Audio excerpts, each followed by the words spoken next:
जहाँ मस्जिद हो, इन पांचों नमाजों को वो नमाजी है लेकिन बगैर उज़्र शरई के वो घर ही में नमाज पढ़ता है। तो नबी सल्लल्लाहु अलैहि वसल्लम हज़रत अब्दुल्लाह इब्न मसूद फरमाते हैं, ला तरक्तुम मसाजिदकुम व सल्लैतुम फी बुयूतिकुम, अगर तुम मस्जिदों में आकर के 5 वक्त नमाज जमात से नहीं पढ़ोगे और बगैर उज़्र के और अपने घरों के अंदर जो मस्जिद बनाए हुए हो जगह अगर वहाँ पढ़ोगे, ला ज़ललतुम, ये मुस्लिम की रिवायत का लफ्ज़ है, ला ज़ललतुम, तुम भटक जाओगे सीधे रास्ते से।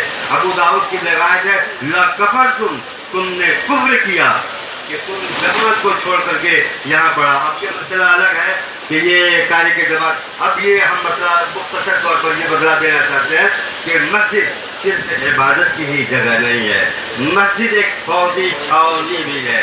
बुखारी की रिवायत है किताबुल जिहाद में, यही से फौज की तरतीब होती है। नबी सल्लल्लाहु अलैहि वसल्लम खुलफाए राशिदीन यही फौज की तरतीब देते थे, यही फौज के नाम लिखे जाते थे महाज जंग पर भेजने के लिए। इसी मस्जिद नबी के अंदर फौज को मुतय्यन किया जाता है। ये फौजी छावनी है, ये दीनी तरबियत और तालीम, इल्मी तरबियत, दीनी तालीम का गहवारा है। इसी मस्जिद से जो यूनिवर्सिटी की हैसियत रखती थी, और यही मस्जिद नबवी जो जहाँ से फौजी कमांडर बनकर के निकलते थे, यही वो मस्जिद है जहाँ से काजी बनकर के निकलते थे। हजरत अबू मूसा अशअरी रज़ियल्लाहु ताला अन्हु को, और एक सहाबी और है हजरत मूसा अशअरी रज़ियल्लाहु ताला अन्हु, हजरत मुआज़ इब्न जबल रज़ियल्लाहु ताला अन्हु को यमन का गवर्नर बना करके भेजा, और वो हजरत मुआज़ इब्न जबल रज़ियल्लाहु ताला अन्हु हलाल और हराम के तमाम सहाबा किराम में सबसे ज़्यादा जानने वाले थे।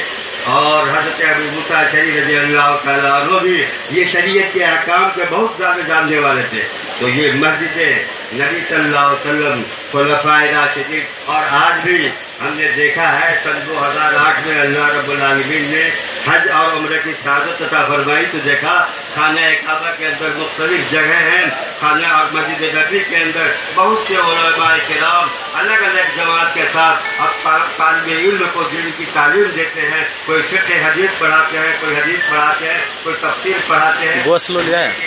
ये शख्सी फिक़्ह नहीं पढ़ाते हैं, शख्सी फिक़्ह नहीं पढ़ाते हैं जो किसी मसलक की तरफ मंसूब हो। एक वाक़या अल्लाह के सैयद आलमीन मुबारक के एक बात ये हवाले से आप पूछे चलिए। कूफा की जामे मस्जिद में, वहाँ तो आप जानते हैं कि किस मसलक का रिवाज है, वहाँ ज़्यादा लोग इमाम अबू हनीफा रहमतुल्लाह अलैह के मसलक पर अमल करने वाले हैं, चलने वाले हैं। कूफा की जामे मस्जिद के अंदर फिक़ही बहस हो रही थी, तो हज़रत अबू हुरैरा रज़ियल्लाहु ताला अन्हु की एक हदीस पेश की गई। तो कहा उनमें से किसी एक आलिम ने, फ़कीह ने, किसी एक फ़कीह ने कहा कि वो फ़कीह आदमी नहीं थे, अस्सलाम वालेकुम, वो सिर्फ हदीस के याद करने वाले थे, उनके अंदर और समझदारी नहीं थे उनके।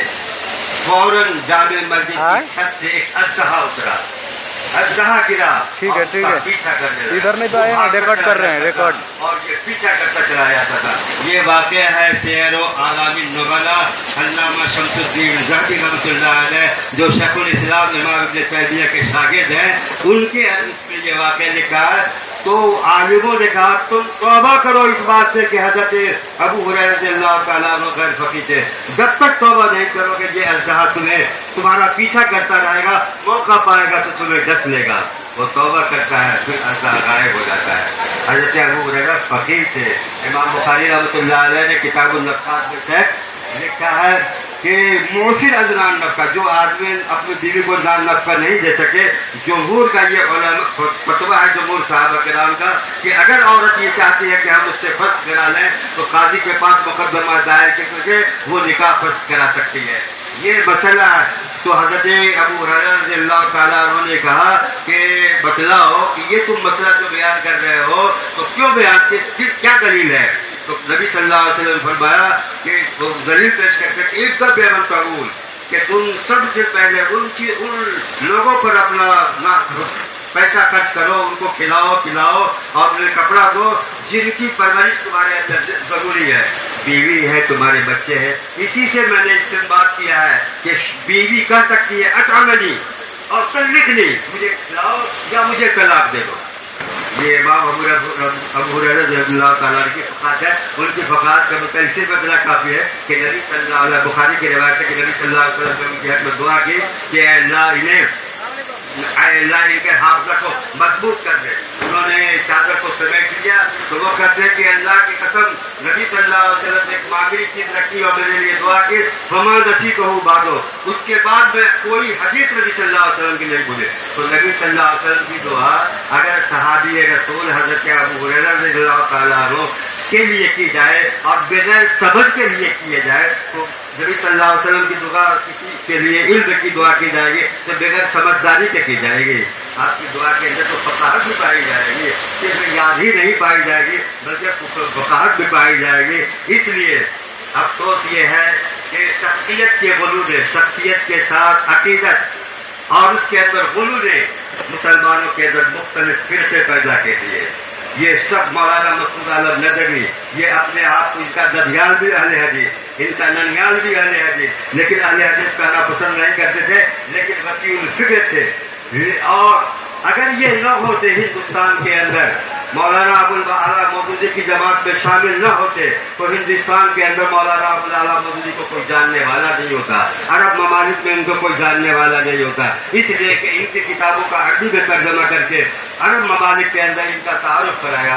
عرض یہ ہے کہ مساجد کا احترام ہونا چاہیے. مساجد ہمارے لیے بنائی گئی ہے ہمارے عبادت کے لیے. ہم بے نمازی بن کر کے زندگی نہیں گزارے.